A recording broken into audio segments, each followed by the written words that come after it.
تو کوئی حرج کہ نہیں۔ جسم پہ توڑ لیا جائے، گردن جی توڑ جی۔ لیا جائے۔ اچھا، سوال یہ ہے کہ اگر کسی اسلامی بہن کا انتقال ہو جائے اور جنازہ پڑھا جا رہا ہو اور دیگر اسلامی بہنیں قریب کھڑی ہو کر کلمہ وغیرہ پڑھتی ہیں تو کیا یہ جائز ہے؟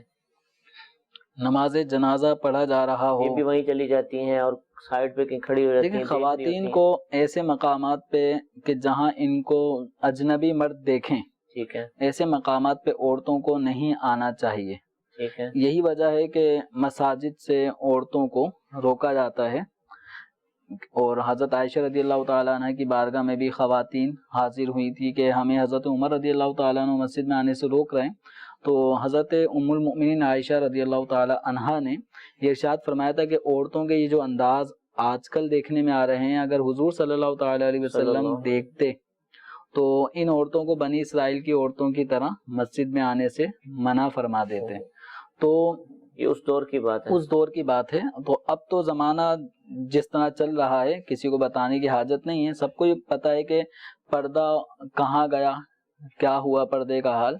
تو اب جنازے کے اندر بھی جبکہ یہ بالکل غم اور کی کیفیت والا معاملہ ہے، تو اس حالت میں بھی اگر وہ عورتیں مردوں کے ساتھ ایسی جگہ ہوں گی جہاں مرد بھی جمع ہیں، جہاں عورتیں بھی، تو وہ رونا دھونا اور اس طرح کی چیزیں کریں گی۔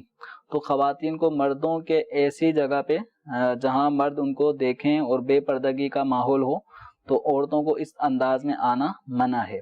تو اب یہ ہے کہ کلمہ شریف جو کچھ پڑھنا تھا تو وہ عام طور پہ گھر کے اندر یا گھر کے باہر کوئی ٹینٹ وغیرہ لگ جاتا ہے، تو اس میں خواتین اس میت کے قریب بیٹھ کر جو کچھ درود و سلام، تسبیحات، کلمہ شریف پڑھنا چاہیں پڑھ سکتی ہیں دھیمی آواز میں، دھیمی آواز سے۔ اس میں بھی ایسی آواز نہ ہو پھر کوئی یعنی کلام پڑھا جا رہا لگا دیا ہو، جائے۔ تو ایسا نہ ہو کہ جس میں عورتیں اگر اس کو گنگنا رہی ہیں، وہ کلام پڑھا جا رہا ہوگا، درود و سلام پڑھا جا رہا ہوگا، تو بلند آواز سے اجنبی مردوں تک آواز نہ پہنچے، اس کا بھی انہیں خیال رکھنا ہوگا۔ ٹھیک ہے، ٹھیک ہے جی، ایک کال چلا دیجیے۔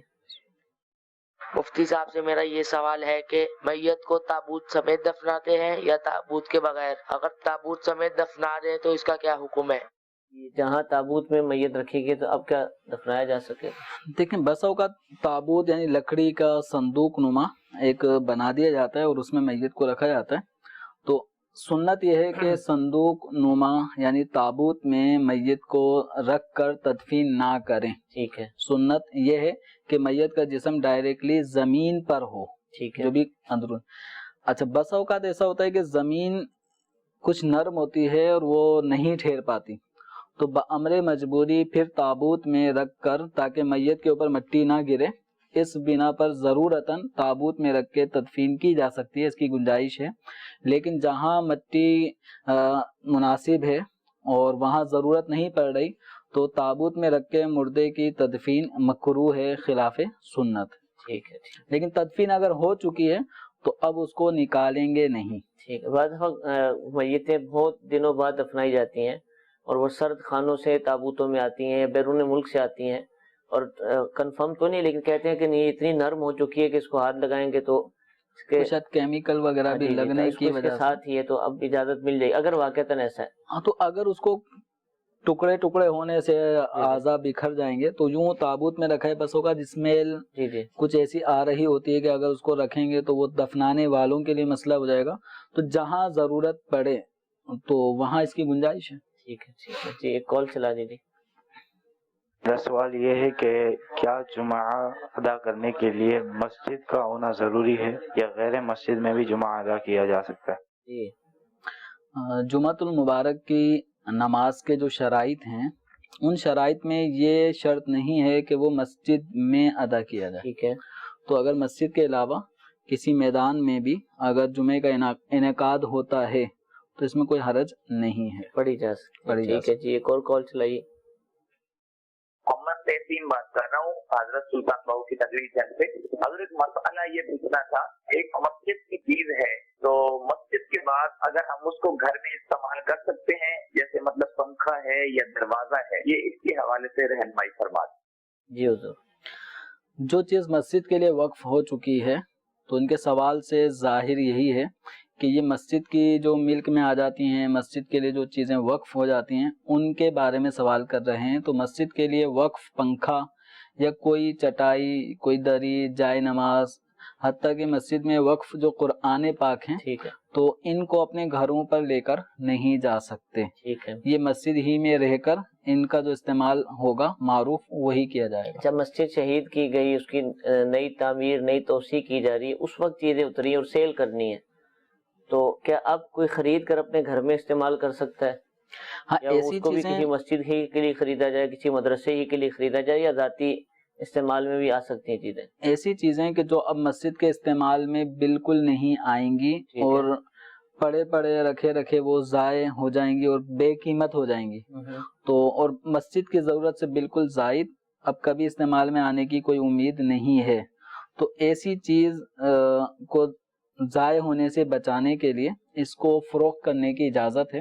اور اس میں بھی پھر یہ ہے کہ ایسے مقام پر اس کو لگایا جائے، یعنی ایسے افراد کے ہاتھوں بیچا جائے جو اس کو بے حرمتی والی جگہوں پہ استعمال نہ کریں. ٹھیک ہے. تو اب جیسے پنکھا ہے تو گھروں میں استعمال میں لانے کے لیے، دکان میں استعمال میں لانے کے لیے اس کو خریدا جا سکتا ہے، لیکن یہ خریدیں گے کب، اس کے پھر احکامات مسجد انتظامیہ کو یہ سیکھنا ہوگا کہ کب مسجد کا سامان بیچا جائے گا اور کب نہیں بیچا جائے گا.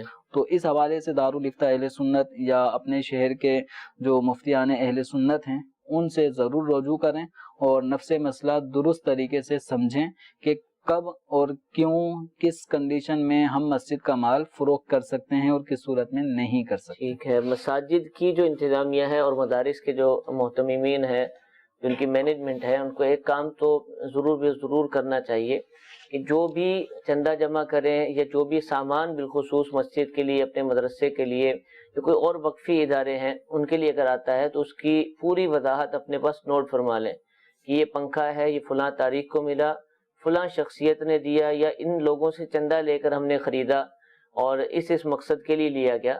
تو یہ انشاءاللہ جب آپ کو یہ سامان ڈسکارڈ کرنا ہوگا، اس کو تبدیل کرنا ہوگا، تو اب جب آپ کسی مفتی صاحب سے شرعی رہنمائی لینے جائیں گے، پوچھیں گے، تو اب ان کو بھی آپ کے سوال کا جواب دینے میں بہت آسانی ہوگی، ورنہ پھر وہی تفصیلات لینے کے لیے کہا جائے گا جو کہ معلوم ہی نہیں ہوگی، یاد بھی نہیں ہوگی. انتظامیہ بدل جاتی ہے، لوگ بدل جاتے ہیں، نسلیں بھی بدل جاتی ہیں، بعض دفعہ بہت پرانی چیزیں ہوتی ہیں.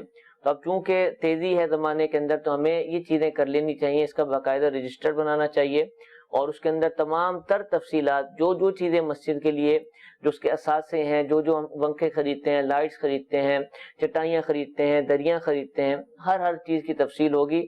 تو انشاءاللہ عز و جل اس کے حوالے سے ہمیں شرعی رہنمائی لینے میں بہت آسانی ہوگی اور مفتی صاحب بھی انشاءاللہ آپ کو جو آپ کا سوال ہوگا اس کے مطابق جواب دے پائیں گے. مزید ثاقب اس کے اندر ایک چیز اور مسجد انتظامیہ کے حوالے سے یہ عرض کرنا چاہوں گا کہ بس اوقات ایک مسجد کے اندر جیسے پانی، ٹھنڈا پانی کرنے کی مشین ہے اور اچھی ہے، صحیح ہے، ٹھیک ہے، ایک اور آدمی بھی مسجد میں لا کے رکھنا چاہتا ہے، اس کی خواہش ہے، مسجد انتظامیہ وہ بھی لے لیتی ہے.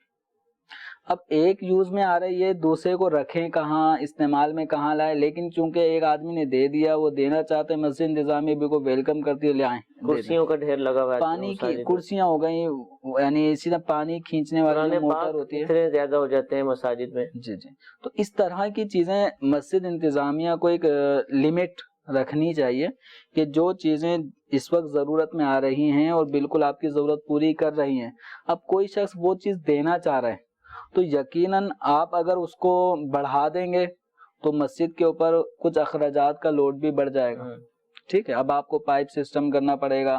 اچھا، بعض مسجد کا حال یوں پتہ چلا کہ ایک مسجد میں پانی کی، ٹھنڈا پانی کی مشین بالکل صحیح کام کر رہی ہے، ایک نئی مشین کسی نے لا کر دی، لے لی، رکھ لی، اب وہ مسجد میں رکھی ہوئی ہے سال سے.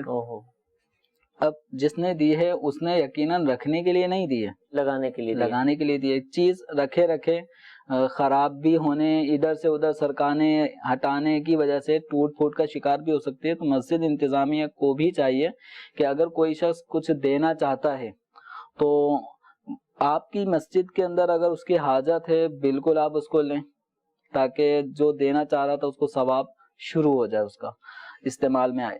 اور اگر آپ کی مسجد میں حاجت نہیں ہے، ضرورت نہیں ہے، تو پھر اس کا رخ کسی دوسری اہل سنت کی مسجد کی طرف پھیر دیں کہ جہاں اس کی حاجت ہو. لکھ کے لگا سکتی ہے انتظامیہ نوٹس بورڈ پر، پکا لکھوا دے کہ اس مسجد میں جو کچھ دینا ہو، کوئی بھی چیز دینی ہو تو مسجد انتظامیہ سے اجازت لے کر ہی دیں، چاہے قرآن پاک ہی کیوں نہ ہو۔ جائے نماز بعض مساجد میں اتنی زیادہ آ جاتی ہیں کہ سب سے بڑا جو مسئلہ پریشان نظر آتے ہیں لوگ قرآن پاک کے حوالے سے، بعض مساجد ایسی ہوتی ہیں کہ وہاں قرآن پاک ضرورت ہوتے ہیں اور نہیں موجود ہوتے ہیں، لیکن بعض جگہوں پر ایسے ہوتے ہیں کہ وہ بھرے ہوتے ہیں، اور اب وہ انتظامیہ والے بھی پریشان ہوتے ہیں کہ بھئی کریں۔ اچھا اب کئی ایسے ہوتے ہیں نا کہ چلے کرسی کسی نے دینی ہے تو وہ تو آ کر بتائے گا حضرت میں نے کرسی دی ہے، پنکھا دی ہے، قرآن پاک رکھ کر چلے جاتے ہیں الماریوں کے اندر اور محراب میں اور ممبر پر کہیں بھی۔ جو آپ کہنا چاہ رہے ہیں اسی کو مزید کنٹینیو کروں گا کہ قرآن پاک بعض مساجد میں جب بارشیں ہوئی ہیں تو ان بارشوں کا جو بھی پانی ہے تو وہ کسی نہ کسی طریقے سے قرآن پاک کی الماریوں کی طرف بھی آ جاتا ہے۔ صحیح۔ اور اس میں بسا اوقات قرآن پاک کے صفحات گیلے ہونے کی وجہ سے اب بر وقت توجہ نہیں گئی، جب کسی نے قرآن پاک پڑھنے کے لیے نکالا تو پھر وہ دیکھتا ہے کہ قرآن پاک کے اوراق گیلے ہیں، تو بسا اوقات پورے شیلف میں رکھے ہوئے قرآن پاک یا جو سپارے ہیں یہ شہید ہونے کی طرف چلے جاتے ہیں، یعنی اب ایسے ہو جاتے ہیں بسا اوقات کاغذ یعنی بوسیدہ ہونے لگتا ہے، پڑھنے میں دشواری ہونے لگتی ہے۔ تو اس طرف بھی مسجد انتظامیہ کو توجہ دینی چاہیے۔ جب ہم اپنے گھروں میں دیکھتے ہیں کہ بارش ہو رہی ہے، کہاں سے پانی ٹپکتا ہے، تو ہمیں سارے وہ برتن بھی رکھنے ہیں کہ یہاں پہ برتن رکھنا پڑتا ہے، یہاں پہ یہ کرنا پڑتا ہے۔ تو مسجد بھی اللہ کا گھر ہے اور اس کی ذمہ داری گویا ہر ایک مسلمان کی ہے، بالخصوص جو مسجد انتظامیہ کا فرد بنتا ہے انہوں نے گویا اپنے ذمہ لیا ہوتا ہے کہ ہم اس کی خدمت کریں گے، اس کی ضروریات کا خیال رکھیں گے۔ تو بارشوں کے دنوں میں مزید قرآن پاک کی الماریوں کی طرف بھی توجہ دینی چاہیے، اور ایسے دن جب آنے لگیں گے بارش کا امکان، اور عام طور پہ موسمیات کی طرف سے پیشن گوئی مل جاتی ہے، پیشن گوئی آتی ہے، تو ایسا اہتمام کر لیں کہ قرآن پاک کی الماریوں کی طرف پانی بارش کا نہ پہنچے، یا پہنچنے کا بالکل ایسا اندیش آئے کہ پہنچے گا تو قرآن پاک کو کسی مناسب محفوظ مقام پہ رکھ لیا جائے تاکہ بارش کے پانی کی وجہ سے اس میں کسی پڑھنے میں دشواری نہ۔ اسی طرح مسجد کے اسٹور میں جو دریاں ہیں، چٹائیاں ہیں، ان کا بھی اہتمام کیا جائے، پھر بعد میں بچھانے کو نہیں ملیں گی۔ یہ سب یعنی توجہ مبارک ایک مسجد میں حاضری ہوئی تو دری میں عجیب و غریب سمیل تھی، کنفرم یہی تھا کہ بارش کا پانی پڑا، وہ صحیح طرح سوکھی بھی نہیں، اور وہ کیونکہ پہلے محل تو اس کے اندر تھی، مٹی تو ہوتی ہے دریوں کے اندر، پانی ملا تو اس نے پھر وہ ملا کر اس کے اندر جو اسمیل پیدا کی وہ ایسی نہیں تھی کہ جس کے ذریعے بالکل ناگوار، بلکہ ایسی اگر صفوں کو مسجد میں بچھانے کا حکم معلوم کیا جائے نا کہ جس میں سجدے میں جانے کے بعد آدمی سانس ہی نہیں لے رہا۔ جی بعض مساجد ایسی ہیں، خاص کر مارکیٹس کی مساجد، بازاروں کی، کارپیٹ بچھا ہوتا ہے، قریبی وضو خانہ ہوتا ہے، اور ایک تعداد آتی ہے گیلے پاؤں کارپیٹ پہ آتی ہے، اور وہ جو کونا ہوتا ہے نا اس کا رنگ اور طرح کا ہوتا ہے، اور اس کی وجہ سے جو پوری مسجد میں اسمیل ہوتی ہے وہ بھی ناقابل برداشت ہوتی ہے۔ اور ایسا نہیں ہوتا کہ بندہ یہاں ذوق شوق سے اس مسجد میں بیٹھا رہے، اگر اس کا دل بھی کر رہا ہے کہ فارغ وقت ہے چلو مسجد میں ہی بیٹھ جائیں، لیکن اسمیل کی وجہ سے انسان کا دل کرتا ہے کہ یار یہاں سے نکل جائے، ایسا ہونا نہیں چاہیے۔ تو ان کو بھی چاہیے کہ ایک اہتمام کریں اور پائیدان بچھائے جائیں، پاؤں خشک کرنے کا اہتمام ہونا چاہیے تاکہ مسجد کے اندر صفائی ستھرائی رہے۔ تو حضور ایک میسج آیا، کہہ رہے ہیں کہ کار پارکنگ میں گاڑی پارک کی کرتے ہوئے اپنی گاڑی کسی دوسری گاڑی سے ٹچ کر دی، لگ گئی، اور اس کو نہیں پتا، تو اب کیا کریں، بھاگ جائیں یا اس کو بتائیں؟ ایسا ہوتا ہے رات کو آپ پارکنگ میں، بلڈنگ کی پارکنگ میں، اس کے کئی طریقے سے حل نکالے جا سکتے ہیں۔ اب وہ بالکل ان نون آدمی ہے یا جان پہچان والا آدمی ہے، اور جب کار پارکنگ میں اکثر اگر بھی ان نون جگہوں پہ آپ بھی کار پارک کر رہے ہیں تو وہاں ایسا ہو سکتا ہے کہ جس پہ ٹچ ہوئی ہے وہ بالکل ایک اجنبی آدمی ہو، اور اب یہ دیکھ لیں اس پر نقصان اگر ہوا ہے تو کیا ہوا ہے، کتنا ہوا ہے، یہ کچھ آئیڈیا، جب آپ کی کار کو کہیں نقصان ہوتا ہوگا تو ایک اندازہ ہوتا ہے کہ اس کا اتنا 1500 کا نقصان ہو چکا ہوگا، یا کچھ نہیں ہوا تو خراش آئی ہے، اب اس کو خراش کو کس طرح دور کیا جائے گا۔ تو ایسے میں کوئی ممکنہ صورت ہو، کوئی چٹ، کوئی کاغذ، کوئی فون نمبر اس پہ اپنا لکھ دیں کہ یعنی اگر آپ اس نمبر پہ رابطہ کر لیں، جو بھی تلافی کرنی ہوگی تو میں آپ کے اکاؤنٹ میں ڈال دوں گا، کوئی بھی ایسی صورت بنائی جا سکتی ہے۔ اور اس طرح معافی کے کوئی 2-4 جملے بھی واقعتاً ندامت کے ساتھ معافی تلافی کے جملے بھی اگر لکھیں گے تو انشاءاللہ یہ ایک نیا انداز ہوگا.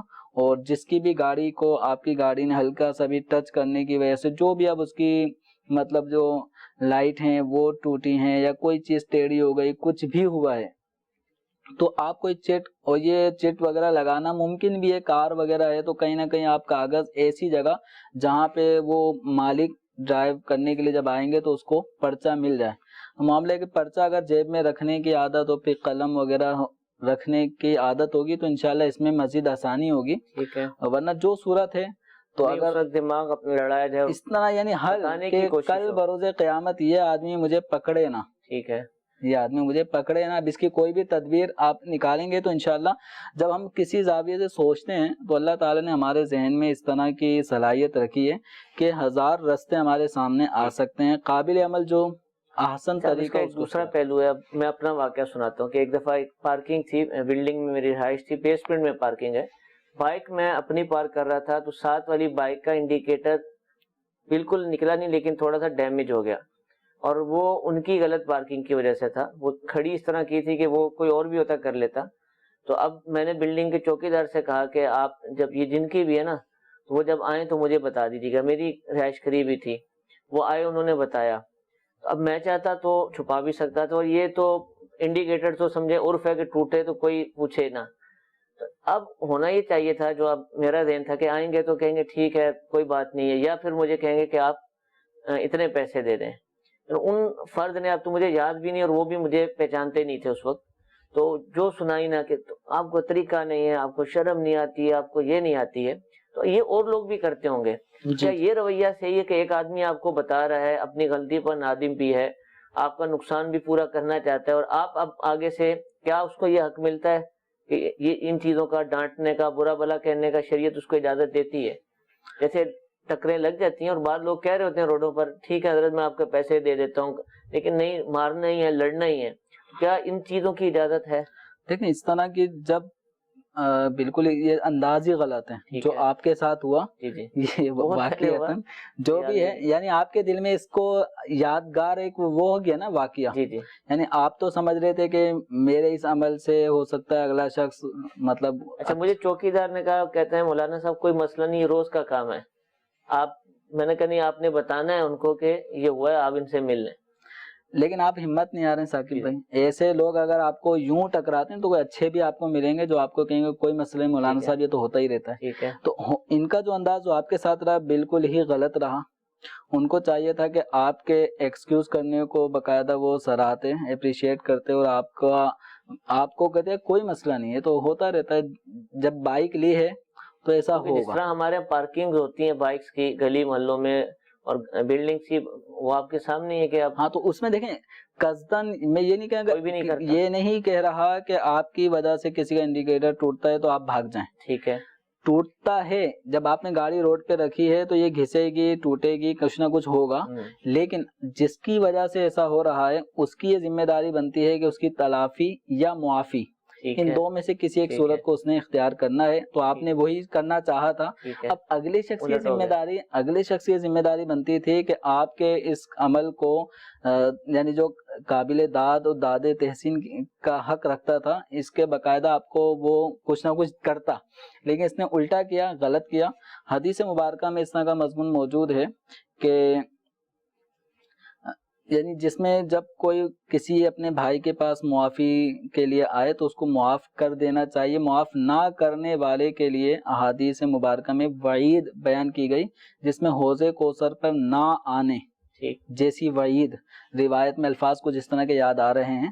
تو اگر کوئی بھائی معافی کا طلبگار ہے تو آدمی یوں دیکھے کہ اس نے میرا انڈیکیٹر توڑ کے کیا کیا ہے, 100 روپے کا بھی لگ سکتا ہے, اور ویسے بس اوقات ایسا ہوتا ہے کہ نیا لگوانا ہی تھا, وہ چل تو گرتی ہوئی دیوار کو ایک دھکا بس دینے کی بات تھی, وہ آپ نے لگا دیا تھا.